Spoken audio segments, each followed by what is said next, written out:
Hi there, it's Nancy Norbeck with this week's Creative Pep Talk, and I'm going to tell you, I did not know this weekend what I wanted to talk to you about, but I went to babysit my nephews, and they are still barely 6 and 9, so I knew that probably something was going to happen this weekend that would give me something to talk about with you guys and give me some kind of inspiration, and sure enough, it did. This pep talk is called Hey Jude because it centers on that song in two different ways. The first is that my older nephew, who is 9, is playing Hey Jude as a duet in a piano recital that's coming up and having a really hard time wrapping his brain around this song. So I decided to use Antsy privilege with him this weekend. Antsy is what he calls me. And see if I could get him to play the song for me and just kind of play with it a little bit in a way that maybe he might not have before. And, you know, he has a good chunk of it memorized, which really surprised me. But then there are the parts that really throw him. And he happened to make the comment to me that he wanted to ask his mom if he could watch the video again when she was back. And I said, you know, we can do that right now. So we pulled up YouTube and we watched the video of the song because I realized he's 9. He doesn't know Hey Jude, right? I've been hearing Hey Jude for like 40 years. He hasn't been around that long. So we played the song and then I said, you know, your dad has the Beatles book of all the Beatles songs. Why don't we get that out? And you can follow along with the words and sing the song with it. Now, I am not a piano teacher. I took piano for all of 3 years. So I'm the last person who should be telling anybody how to play the piano. But I do know a few things about singing. And one of the things that I know about singing is that when you learn a song and you can sing it, you get a feel for it that you don't get in a lot of other ways. And this kid needs to be able to feel this song. So I knew if he could start to sing it, it would start to embed itself in his head in a way that he could draw on when he plays the song on the piano. So we sat down with the book and we sang through the song a couple of times together while playing the video.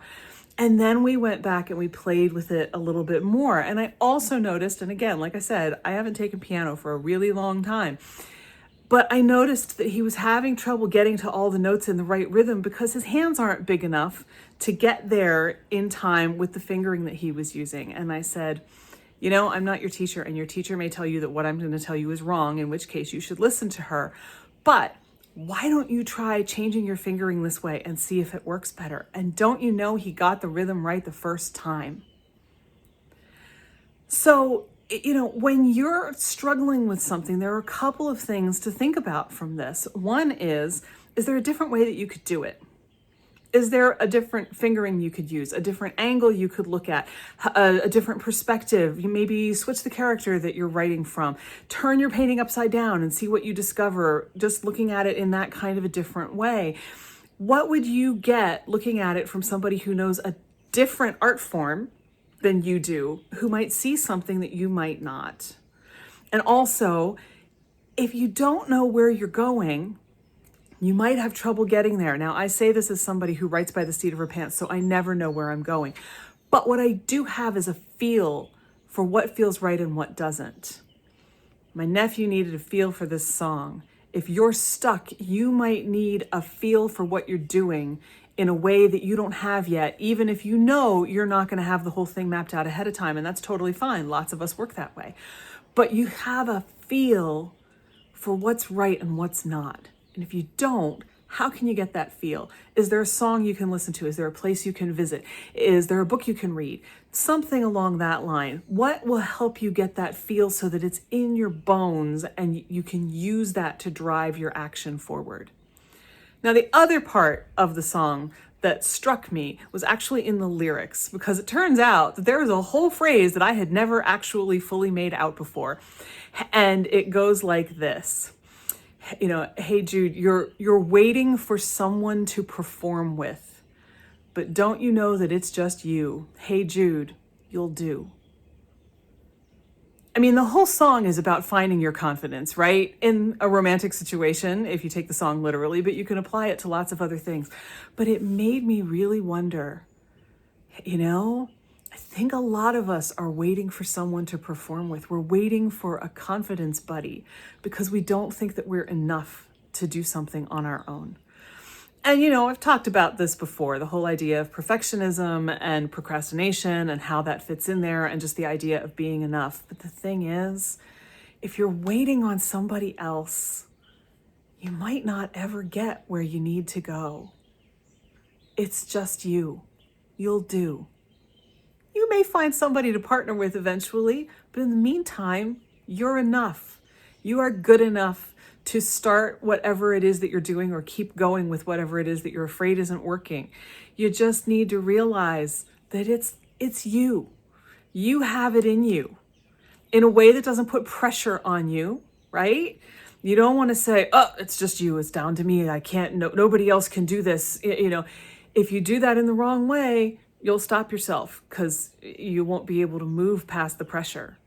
So don't pressure yourself. Just realize it's okay to be just you. You'll do. It's all right. You're enough. If you want to play with any of these things in your journal, questions could be, how can I look at this differently? How can I be okay with it just being me? What other perspective might be helpful? And how can I go get that perspective? How do I know that I'll do, that I'll be enough?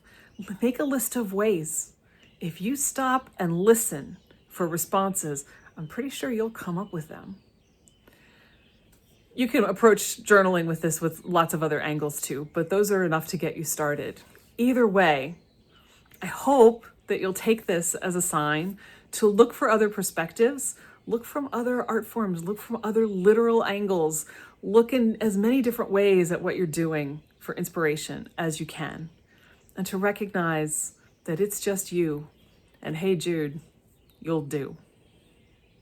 So with that, I'll leave you until next time.